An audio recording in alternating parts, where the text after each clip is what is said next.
Hello dear learners, I am Sachin Kumar, guest faculty, Department of Education, Pandit Sundarlal Sharma, open university Chhattisgarh Bilaspur. आज की इस व्याख्यान माला में हम गणित के स्वरूप की चर्चा करेंगे। जैसा कि गणित के स्वरूप के बारे में हम जानते हैं कि हम सभी के जीवन में कभी न कभी गणित से सामना जरूर हुआ है। इस दौरान कुछ लोगों को यह पसंद भी आया है और इसलिए इसे करने में उन्हें अच्छा लगता है, लेकिन कुछ और लोगों को गणित खास पसंद नहीं आता और वे इस एक अप्रिय आवश्यकता के रूप में इसे देखते हैं। और वहीं कुछ ऐसे भी लोग हैं जिनके गणित संबंधी अनुभव कड़वे रहे हैं और इसलिए वे गणित से दूर ही रहते हैं। इस पाठ में हम देखेंगे कि गणित में ऐसी क्या खासियत है कि यह लोगों में इतनी अलग अलग भावनाएं पैदा करती है। क्या यह जरूरी है कि हर आदमी इसे सीखे? हम कुछ उदाहरणों और उनके विश्लेषणों के द्वारा देखेंगे कि गणित का हम किस प्रकार प्रयोग करते हैं, यह कितना जरूरी, मनोरंजक व मनोहर है तथा इसकी कुछ विशेषताओं को देखेंगे।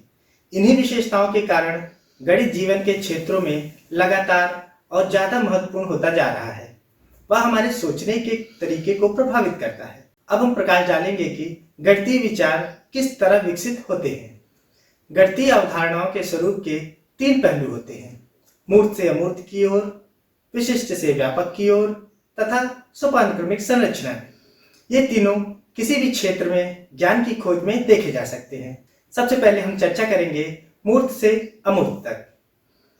सभी ज्ञान की तरह गणित भी हमारे ठोस अनुभवों से विकसित होता है, जैसे त्रिविमाकार, गोलाई या गोल की संकल्पना। हम अपने चारों ओर तरह तरह की चीजें देखते हैं और हम पाते हैं कि उनमें से कुछ चीजें जैसे गेंद, संतरा, तरबूज, लड्डू में एक ही प्रकार की नियमितता है, यानी गोलाई।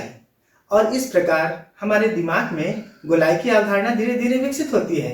हम गोल चीजों को उन चीजों से अलग कर सकते हैं जो गोल नहीं है। गोलाई का गुण जो सब गोल चीजों में होता है, इन चीजों के अन्य गुणों जैसे जिन पदार्थों से वे बने हैं उनके आकार या उनके रंग से संबंधित नहीं है। धीरे धीरे हम गोलाई की अवधारणा को उन्मूर्त या ठोस चीजों से अलग करने लगते हैं जिनसे उसे प्राप्त किया गया है। गोलाई के मूलभूत गुण के आधार पर हम गोले की अवधारणा को विकसित करते हैं। एक बार जब हम यह अवधारणा बना लेते हैं तो गोले की बात करते समय हमें किसी विशेष गोल चीज के बारे में सोचने की आवश्यकता ही नहीं पड़ती है। हमने इस अवधारणा को अपने मूर्त अनुभवों से सफलतापूर्वक अमूर्त स्तर पर प्राप्त कर लिया है। जैसे पॉइंट नंबर 1, प्रत्येक गणितीय अवधारणा से अन्य गणितीय अवधारणाएं जनित होती हैं। जैसे गोले की अवधारणा से संबंधित हम त्रिज्या, केंद्र, गोले का पृष्ठ क्षेत्रफल और आयतन की अवधारणाएं जनित करते हैं। पॉइंट नंबर 2, संबंधित अवधारणाओं के बीच पूरी तरह अमूर्त और औपचारिक संबंध के बारे में हम सोच सकते हैं। जैसे गोले और उसके आयतन के बीच के संबंध को देखिए। चाहे गोले का आकार कुछ भी हो या वह किसी भी पदार्थ का बना हो, संबंध वही रहता है। गोले का आयतन सिर्फ उसकी त्रिज्या पर निर्भर करता है, चाहे गोला कितना भी बड़ा या छोटा हो। इस तरह हम मूर्त चीजों से अमूर्त गणितीय अवधारणा प्राप्त कर सकते हैं। साथ ही हम और भी संबंधित अमूर्त विचार उत्पन्न कर सकते हैं और सैद्धांतिक रूप से हम उनके बीच के संबंध का अध्ययन कर सकते हैं। पॉइंट नंबर 2, विशिष्ट से व्यापक तक। जब मैं कहता हूं पूंछ, तो आपकी आंखों के सामने कौन सी तस्वीर आती है? घोड़े की पूंछ, बंदर की पूंछ या आपके पालतू कुत्ते की पूंछ दिखाई देती है? किसी विशिष्ट जानवर की पूंछ में बहुत सी ऐसी विशेषताएं होती हैं जो पूंछ की अवधारणा में नहीं है। जैसे मान लेते हैं मेरे पास एक घोड़ा है और उसकी 2 फुट लंबी पूंछ है और वो भी काली है। मैं उसके बालों की मोटाई, उसके रंग व कोण जो वह शरीर के साथ बनाती है आदि बता सकता हूं, लेकिन क्या यह बातें किसी भी घोड़े की पूंछ के लिए सही होगी? क्या इनमें से कुछ विशेषताओं को अलग अलग घोड़े के लिए बदलने की आवश्यकता नहीं होगी? इसलिए अगर मैं इस अवधारणा को सब घोड़ों पर लागू करना चाहता हूं तो मुझे घोड़े की पूंछ की ऐसी तस्वीर बनानी होगी जो केवल मेरे घोड़े की पूंछ की विशेषताओं तक सीमित ना हो। अब मैं पाता हूँ कि गायों और कुत्तों के शरीरों पर भी ऐसी ही चीजें होती हैं। इसलिए अपनी अवधारणा में सब जानवरों की पूंछों को शामिल करने के लिए मैं इसे और भी व्यापक बनाता हूँ। इसलिए एक विशिष्ट स्थिति से लेकर और ज्यादा स्थितियों को शामिल करने के लिए अवधारणा को व्यापक बनाते समय हम विशिष्ट स्थिति के कुछ गुणों को छोड़ देते हैं और उन गुणों को चुनते हैं जो सभी उदाहरणों में हैं। हम उन समान गुणों से व्यापक अवधारणा बनाते हैं। यह वही तरीका है जिससे हम चतुर्भुज की अवधारणा बनाते हैं। हम वर्गों, आयतों, समलंब इत्यादि को जांचते हैं और वे गुण चुनते हैं जो सब में पाए जाते हैं। यानी कि ये सभी चार भुजाओं वाले बंद आकृतियां हैं। इस प्रकार हम चार भुजाओं की बंद आकृतियों की व्यापक अवधारणा बनाते हैं और ऐसी किसी आकृति को चतुर्भुज कहते हैं। आइए हम एक और उदाहरण से इसे समझते हैं। पॉइंट नंबर 1, एक वर्ग के सभी आंतरिक कोणों का योग चार समकोणों के बराबर होता है और आयत के सभी आंतरिक कोणों का योग भी चार समकोणों के बराबर होता है। फिर शायद हमें यह भी मालूम हो जाए कि एक समांतर चतुर्भुज के सभी आंतरिक कोणों का योग भी चार समकोणों के बराबर होता है। तब हम सोचते हैं, क्या किसी भी चतुर्भुज के आंतरिक कोणों का योग चार समकोणों के बराबर होता है? यह विशिष्ट मामलों का व्यापीकरण का एक उदाहरण है।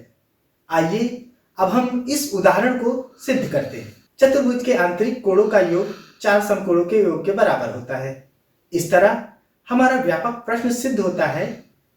अब हम मान लीजिए कि हमें इस समस्या का हल करने को कहा जाता है कि अगर किसी समांतर चतुर्भुज का एक आंतरिक कोण 40 डिग्री का है तो बाकी तीनों कोणों का पता लगाइए। अब हम इस व्यापक कथन जो हम जानते हैं कि किसी भी चतुर्भुज के लिए सत्य है कि चतुर्भुज के चारों कोणों का योग 360 डिग्री होता है, इसका प्रयोग करके हम इन कोणों का मान 40 डिग्री, 140 डिग्री और 140 डिग्री निकालते हैं।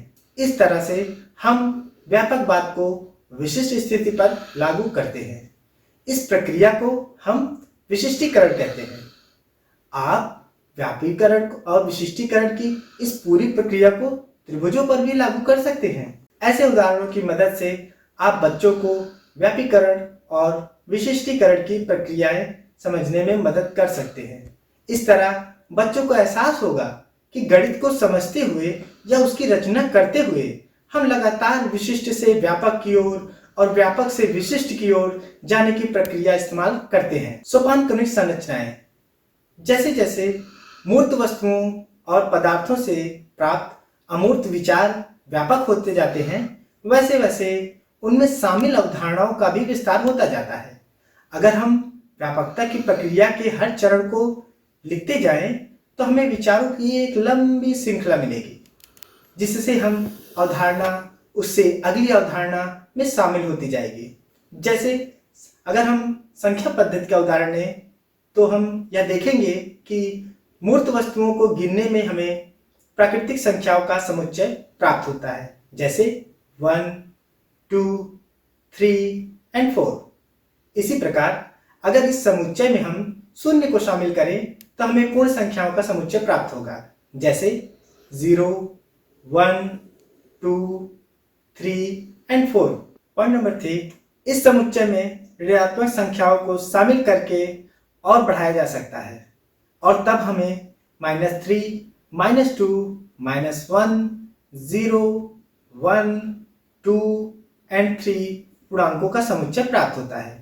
पूर्णांकों के समुच्चय में हम धनात्मक और ऋणात्मक भिन्नों को जोड़ सकते हैं। अब अगर मैं यह नहीं जानता कि प्राकृतिक संख्याओं का क्या मतलब है तो मैं पूर्ण संख्याओं को कैसे समझ पाऊंगा? इसी प्रकार यदि मैं पूर्ण संख्याओं का मतलब नहीं समझ पाता तो मुझे नहीं लगता कि मैं समझ लूंगा कि परिमेय संख्याएं क्या हैं। इसलिए इसमें से प्रत्येक अमूर्त अवधारणा को समझना बहुत जरूरी है। अवधारणाओं के सोपानक्रम का अवधारणाओं को सीखने के तरीके से गहरा संबंध भी होता है। अगर हम किसी अवधारणा के ऐतिहासिक विकास को देखें तो ज्यादातर सोपानक्रम में नीचे होने वाली अवधारणाएं सोपानक्रम में ऊपर आने वाली अवधारणाओं से पहले आती हैं। बच्चे भी अवधारणाओं को लगभग इसी प्रकार ग्रहण करते हैं। इसलिए बच्चों को विचारों के सोपानक्रम से ज़्यादा उसी क्रम में परिचित कराना अच्छा होगा जिस क्रम में वे विकसित हुए हैं। पर हमेशा ऐसा नहीं होता है। जैसे वर्ग एक विशेष प्रकार का आयत है और आयत एक विशेष प्रकार का समांतर चतुर्भुज है, लेकिन बहुत से बच्चों को कक्षा 2 में ये चीजें एक साथ ही सिखाई जाती हैं बगैर उनके आपस में संबंध को बताए हुए। तो 2 साल बाद भी उनमें से बहुत से बच्चे कहेंगे कि वर्ग समांतर चतुर्भुज नहीं होते हैं। इसलिए किसी भी नए विचार को अच्छी तरह से समझने के लिए उससे पहले आने वाले गणितीय विचारों को अच्छी तरह से समझना जरूरी होगा। जैसे गणितीय सोपान क्रमिक तरीके से संरचित ज्ञान क्षेत्र हैं।